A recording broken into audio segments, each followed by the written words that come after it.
आप लोग केवल जो नोट्स बनाने का काम केवल इतना कीजिए, मतलब जो हम नोट्स दे रहे हैं इसको प्री के पर्पज से अलग निकाल लीजिए। ये आप लोग कर लीजिए, वो काम आएगा, नहीं तो दिक्कत होगा। इतना इतना आप कभी किसी हालत में नहीं पढ़ पाएंगे। हम तो नोट्स दे रहे हैं ताकि पूरा कॉन्सेप्ट क्लियर हो जाए पढ़ने से। मतलब जब जब होता है ना एग्जाम नहीं रहे, रिवीजन कर रहे हैं, तब ये सब काम आएगा। एग्जाम के ठीक टाइम में ये कभी नहीं काम आने वाला है। तो उसको आप जैसे अभी टेस्ट दे रहे हैं ना, तो साइड साइड में कुछ अपना लैंग्वेज में कुछ कुछ बात लिख करके इकट्ठा कर लीजिए ताकि लास्ट में रिवीजन हो सके। नहीं तो लास्ट में ये पढ़ नहीं पाएंगे। तो उतना काम आप लोगों को करना पड़ेगा। मतलब लिख के, मतलब टेस्ट का तैयारी लिख के होना चाहिए, खाली पढ़ के नहीं।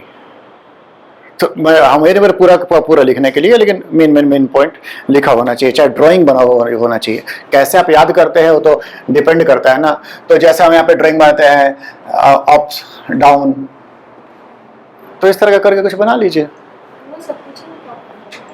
हाँ, रहता तो सब नहीं, उसमें डेटा तो आपको निकालना पड़ेगा ना। जैसे इसमें बहुत कुछ लिखा हुआ है, तो बहुत कुछ लिखा हुआ है, तो आप बेल्ट के बारे में अब लिखने की क्या जरूरत है। ऐसे लिखिए, ऐसे ऐसे कीजिए और यहीं पे उसका प्रॉपर्टीज लिख लीजिए। डायग्राम में ही लिख लीजिए ना, वहीं पे थोड़ा बड़ा बना करके इसी घेरा के अंदर में लिख लीजिए। हो सकता है ना ऐसा, मतलब वो तो करना नहीं, ऐसे बनाना है। यहाँ पे लिखना है छोटा छोटा डोल ड्रम, और इसे छोटा छोटा हो गया। एक रिवीजन यहीं पे हो जाएगा। ड्राइंग पढ़े और क्या क्या है, डोल ड्रम है और कुछ भी जो भी है, क्या था और ITCZ, शिफ्ट्स नॉर्थवर्ड, ठीक, शिफ्ट्स ऐसे नॉर्थवर्ड्स ड्यूरिंग समर, इस तरह से यहीं पे हो जाएगा। तो वो मतलब इसमें ये करने का मतलब है कि आप दिमाग में एक्टिवली प्रोसेसिंग कर रहे हैं। तो आपको याद भी, आप ऐसा लिखेंगे ना तो आपको तो लिखते लिखते बहुत कुछ क्लियर हो जाएगा और आइडिया होने लगेगा कि पढ़े क्या थे। तो एक बार ये काम अभी ही कर सकते हैं, बाद में नहीं कर पाएंगे अभी, क्योंकि सब कुछ क्लियर है। बाकी हेजी होने लगेगा ना तो नहीं होगा, अभी ही करना है। प्री के लिए तो नोट्स बनाना ही पड़ेगा, मेंस के लिए ये सब चलेगा, प्री के लिए बनाना ही पड़ेगा, कोई रास्ता नहीं है।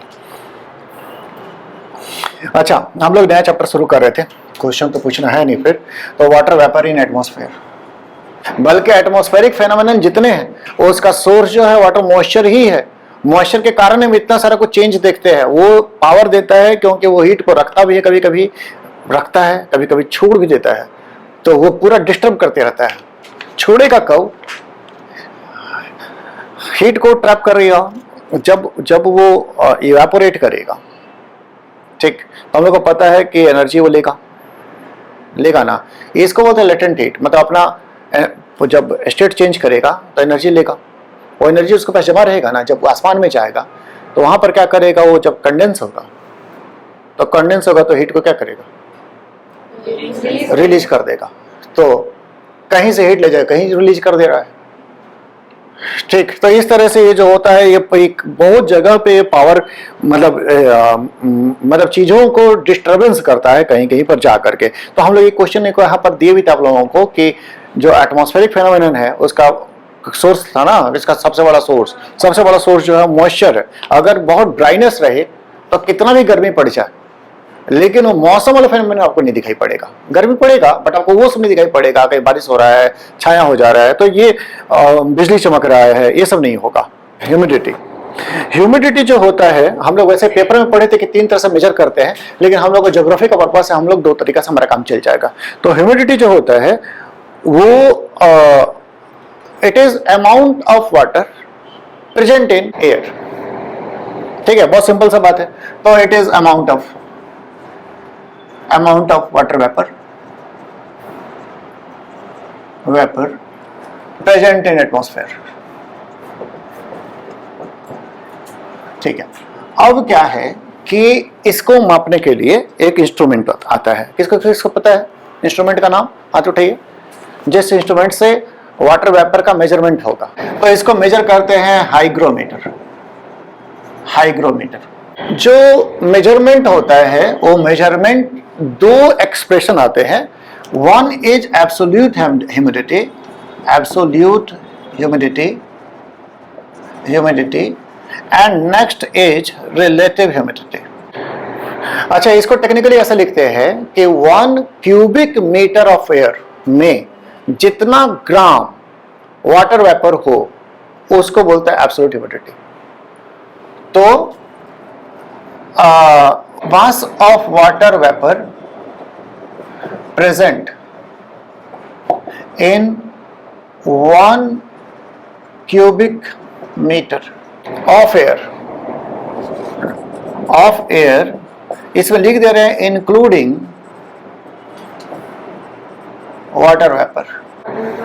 हम बता रहे हैं, पहले तो आप ये बताइए कि व्हाट इज 1 क्यूबिक मीटर। कैसे बताओ, कैसे नापेंगे? 1 आपको निकालना है 1 क्यूबिक मीटर कहीं पर। ठीक है, हम समझ गए आपका बात। हाँ, बहुत सिंपल है, बहुत सिंपल। जो लोग नहीं समझ पाए उनके लिए बोल दे रहे हैं। हमको करना क्या है, इधर में नाप दें, इधर में 1 मीटर नापेंगे। 1 मीटर शायद यहाँ तक निकल जाएगा, यहाँ तक। ठीक है, 1 मीटर यहाँ नाप लीजिए, 1 मीटर इधर नाप लीजिए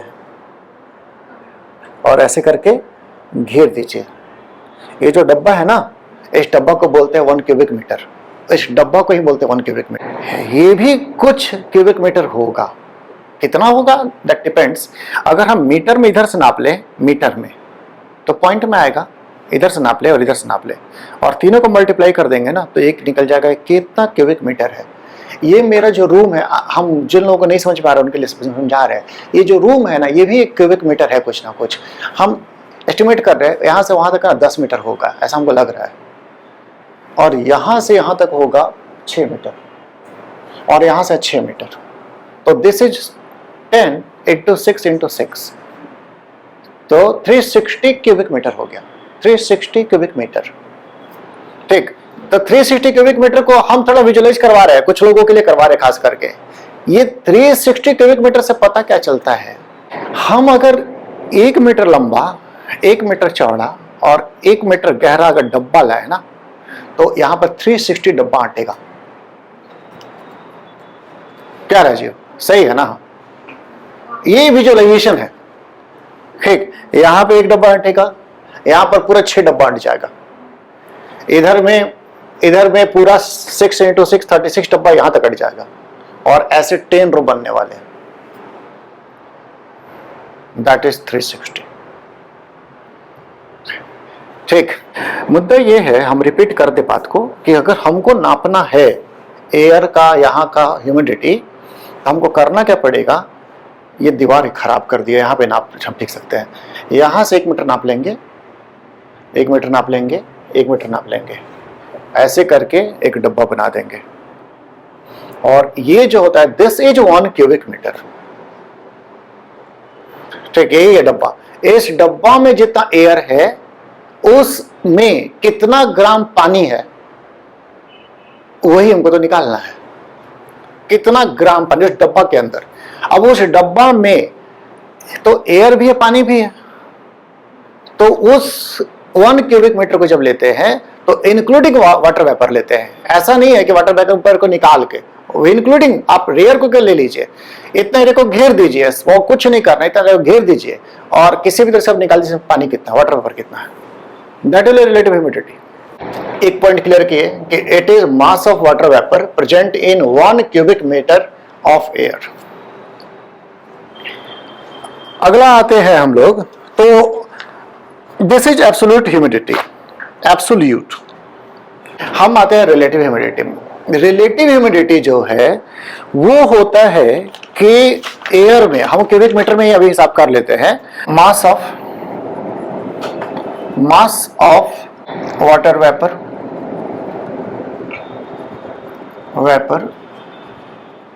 present in air divided by mass of water vapor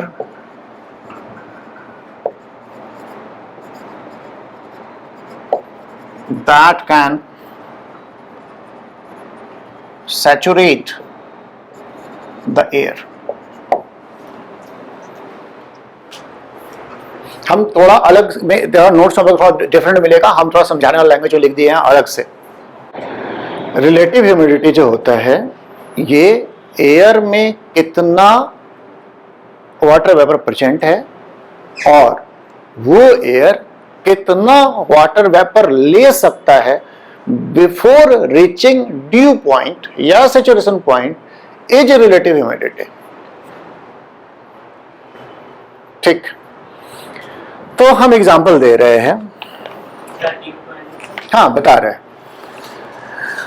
जैसे कि एक हमारे पास डेटा है, डेटा ये है कि अगर एयर का टेम्परेचर 21 डिग्री सेल्सियस हो तो इसका जो कैपेसिटी होता है it is to take 22.2 grams of water. अब एग्जांपल लेके बात कर रहे हैं रिलेटिव ह्यूमिडिटी का। एयर at 21 डिग्री टेम्परेचर, तो एट तो यहां पे हम लिख देते हैं 1 क्यूबिक मीटर। फिर से वाला डब्बा बना देते हैं।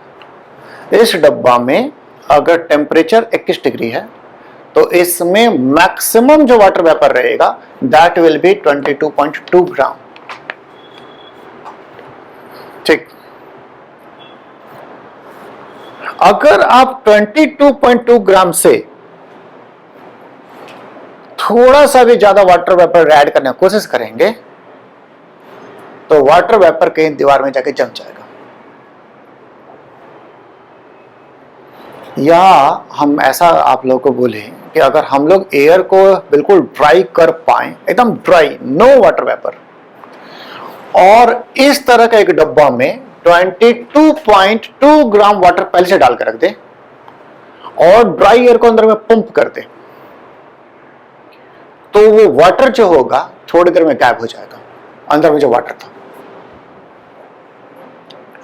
एक डब्बा लिए 1 क्यूबिक मीटर का, उसमें हम पहले से ही 22.2 ग्राम ऑफ वाटर डाल दिए हैं, रखे हुए अंदर में, और उसमें हम क्या कहते हैं, पानी नीचे में है, अभी नीचे में है, हम उसमें एक ड्राई एयर जो पंप करती है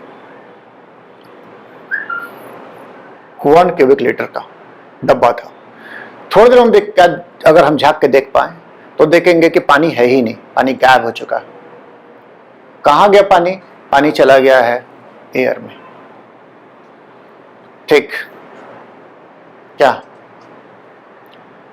अगर हम लोग 23 ग्राम वाटर रखे हुए होते और ड्राई एयर को पंप कर दिए होते तो हम देखते कि पानी कम हो गया है पर खत्म नहीं हुआ है। थोड़ा सा पानी 0.8 ग्राम वो हमको दिख रहा होता, वो कभी नहीं गायब होगा, वो कभी नहीं गायब होने वाला है, क्योंकि एयर अपना सैचुरेशन पॉइंट तक ह्यूमिड है। What is this saturation point? That is at 22 degree Celsius, it is 22.2 gram saturation point है। इट इज ड्यू पॉइंट, यानी अगर इससे ज्यादा आप ऐड करेंगे तो वाटर जो एयर होगा वो वाटर को होल्ड नहीं कर पाएगा। ठीक, अगर हम टेम्परेचर बढ़ा दें,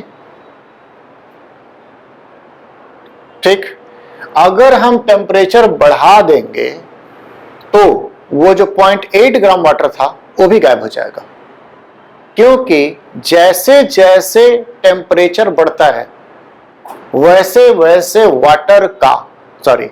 एयर का वाटर होल्डिंग कैपेसिटी भी बढ़ता है।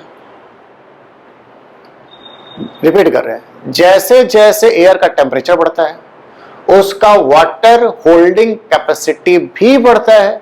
तो हो सकता है मेरा केस में अगर हम 25 डिग्री सेल्सियस कर दें तो इसका वाटर होल्डिंग कैपेसिटी जो है वो 24 ग्राम हो जाए, और ऐसे केस में मेरा जो वाटर वहां पे 0.8 ग्राम दिख रहा था वो मेरा वाटर भी गायब हो जाए। तो और अगर हम टेम्परेचर को ठंडा करते हैं, हम लोग 15 डिग्री में ले आते हैं, तो वाटर को हम सेचुरेट कर देते 22.2 ग्राम से, कोई पानी नहीं दिख रहा था। हो सकता है अब पानी दिखना शुरू हो जाए, क्योंकि एयर का वाटर होल्डिंग कैपेसिटी कम हो जाएगा। ठीक, तो वैसे में क्या होगा कि वो ड्यूब बनने शुरू हो जाएंगे कि टेम्परेचर जो था वो वाटर तो चेंज नहीं हुआ, वाटर अंदर में हम 22.2 ही रखे हुए हैं, 22.2, तो 22.2 ग्राम है। और कभी वो वाटर दिखने लगता है तो एयर छोड़ा है, और कभी वो वाटर गायब हो जाता है तो एयर ले लिया है। ठीक, तो अगर एयर में इसी केस में 22.2 वाटर वेपर है, तो व्हाट इज रिलेटिव ह्यूमिडिटी? कौन कौन बता पाएगा? 22 यहां पे लिखेंगे, मास of water vapour present in air, mass of water vapour that can saturate the air 1 divided to 22.2 divided by 22.2 is equal to 1 is 100%। क्या सूरज, अब आप बताइए कि इसमें कितना वाटर वेपर होता तो रिलेटिव ह्यूमिडिटी 50% होता? 11.1 क्या? कैसे? हाँ वही तो क्या सही है? हाँ बोलिए आप। अच्छा ठीक है, यहाँ पे x कर लेते हैं, मैथमेटिकली सॉल्व कर दे रहे हैं, x कर ले रहे हैं, divided by 22.2 is equal to 50, यही निकल रहा है ना कुछ? या हाफ कर दे, हाफ कर देना, कर सकते ना हाफ, 50% तो हाफ रिजल्ट आएगा। तो x इज इक्वल टू, हम पूछे थे कब 50% होगा, हम उधर का बता दिए थे, एक्सप्रेशन का दूसरा हिस्सा बता दिए थे, 50% कब होगा। ठीक है, वैसे इतना कैलकुलेशन करना ठीक नहीं है, इतना यहीं पे दिख रहा है। अगर 22.2 में अगर 100% है तो 11.1 में 50% होगा। हाँ, तो हम क्या बात किए, इसको अगर वो 100% है तो इसको हम लोग बोलते हैं ड्यू पॉइंट, और ये फुल्ली सैचुरेटेड है, सैचुरेटेड। वैसे आप लोग ना सब पढ़े होंगे, याद कीजिए कि आप लोग शायद क्लास में कहीं पढ़े हो कि पानी में चीनी घोला जाए, घोलते रहा जाए, डालते रहा जाए, तो एक टाइम आएगा जब चीनी घुलना बंद हो जाएगा, तो सैचुरेटेड, तो हाँ संतृप्त हो जाएगा। तो यहाँ पर ये जो है सैचुरेटेड हो जाएगा, क्योंकि और वो पानी नहीं घोल पा रहा है। तो अब छोटा बात क्लियर कर दे रहे हैं कि ग्लास अगर ठंडा में रख देंगे तो चारों ओर पानी जम जाएगा। जमता है पानी? अगर हम ठंडा ग्लास रख दें जमता है? क्यों जमता है? तो ये जो है, ये कारण ये है कि ये जो अगर इसको ही वो ठंडा कर देंगे, इस पे भी हो जाएगा। होगा क्या ना कि बाहर का टेम्परेचर ऐसे एज्यूम कीजिए कि 20 डिग्री है, इसको फ्रिज से निकालें, फ्रिज से इसका टेम्परेचर 5 डिग्री, तो जो एयर 20 डिग्री एयर था वो 5 डिग्री का बन गया। 20 डिग्री में उसका तो कैपेसिटी ज्यादा होगा ना, तो उसके अंदर मॉइस्चर होगा, लेकिन जैसे वो 5 बनेगा उसका कैपेसिटी कम हो जाएगा। तो यहां पे एयर 5 डिग्री वाला है, जो अभी तक 20 डिग्री वाला था, तो 20 डिग्री में जो कैपेसिटी था 5 डिग्री में नहीं रहा, तो वो यहां पे वो अपना पानी छोड़ देगा, क्योंकि 5 डिग्री में अब उसके लिए पॉसिबल नहीं है कि पानी रख पाए अपने पास। अगर हम लोग यहाँ पे बहुत ठंडा कर देंगे ना, अभी बहुत ठंडा कर देंगे, ये दीवार जो होगा ना, दीवार में पानी हो जाएगा, बहुत ठंडा कर देंगे। तो क्योंकि होगा क्या कि यहां पर एयर को पता था कि हम 20 डिग्री है, तो वो मॉइस्चर लेकर रखा हुआ था, लेकिन अगर हम इसको 5 डिग्री कर देंगे तो एयर को लगेगा कि तो गलती है, कैसे उसका एक लैंग्वेज दे रहे हैं कि एयर को लगेगा अरे गलती हो गई, इतना वाटर रखे हुए थे, 5 डिग्री में तो नहीं रख पाएंगे, निकालो। हाँ, तो ये ठीक है, ये कपड़ा सूखने से लेकर के हर चीज का एक्सप्लेनेशन में कर सकते हैं इस तरह से। तो एक एक्सप्लेनेशन और ले ले, आप बताइए ठंडा कम से हमारे मुंह से धुआं क्यों निकलता है? होता क्या है कि हम जब सांस छोड़ते हैं ना, तो अंदर से जो एयर निकलता है ना, वाटर लेके निकलता है कुछ ना कुछ, क्योंकि एयर वार्म है तो हमारे बॉडी से वाटर निकाल लेके चलता है, और बाहर आते ही उसको ठंडा कर दिया जाता है, तो उसका कैपेसिटी अचानक से कम हो जाता है। होल्डिंग कैपेसिटी, हमारा मुंह से निकल एयर का जो कैपेसिटी है ना वो कम हो जाता है, क्योंकि ठंडा कर दिया गया तो अपना वाटर ड्रॉपलेट छोड़ देगा। क्या मेरा समझ में आया? बाहर से अंदर की वजह से हाँ, अंदर मॉइस्चर अंदर से आया है, बस उस मॉइस्चर को होल्ड नहीं कर पाएगा, इतना ठंडा कर दिया उसको अचानक से कि वो छोड़ दिया वाटर ड्रॉपलेट्स को। अच्छा, तो ये दोनों कॉन्सेप्ट क्लियर कर दिए कि एब्सोल्यूट ह्यूमिडिटी क्या है और रिलेटिव ह्यूमिडिटी क्या है। हमारे पर्पस के लिए रिलेटिव ह्यूमिडिटी ज्यादा इंपॉर्टेंट है कंपेयर टू एब्सोल्यूट ह्यूमिडिटी, क्योंकि इससे असर पड़ता है हर चीजों पे। एक बार इसको शॉर्ट में ऐसे बोल दे रहे हैं कि ह्यूमिडिटी में क्या होता है, we measure amount of water vapour present in atmosphere. अगर हम लोग 1 क्यूबिक मीटर में कितना वाटर वेपर प्रेजेंट है उसका अगर हम लोग मास निकाल लेते हैं तो इट इज एब्सोल्यूट ह्यूमिडिटी, कितना प्रेजेंट है बस। और हम लोग रिलेटिव ह्यूमिडिटी निकालते हैं कि इसलिए निकालते हैं क्योंकि वाटर एयर में कितना वाटर वेपर रहेगा ये इस बात पे डिपेंड करता है कि एयर का टेम्परेचर कितना है। तो higher the temperature, higher the water holding capacity of the air. तो अगर उसका होल्डिंग कैपेसिटी जितना है उतना उसमें मॉइस्चर है तो बोलेंगे कि air is saturated by water vapour, और इसको बोलेंगे कि एयर जो है अपना ड्यू पॉइंट पे है।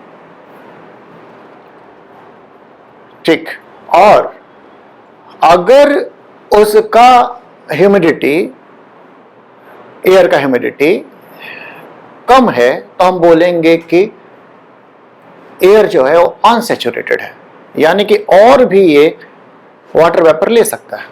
इसका इफेक्ट ये होता है कि किसी एयर को अगर हम अनसैचुरेटेड एयर को अगर हम ठंडा करने लगे तो एयर धीरे धीरे करके सैचुरेटेड बन जाएगा।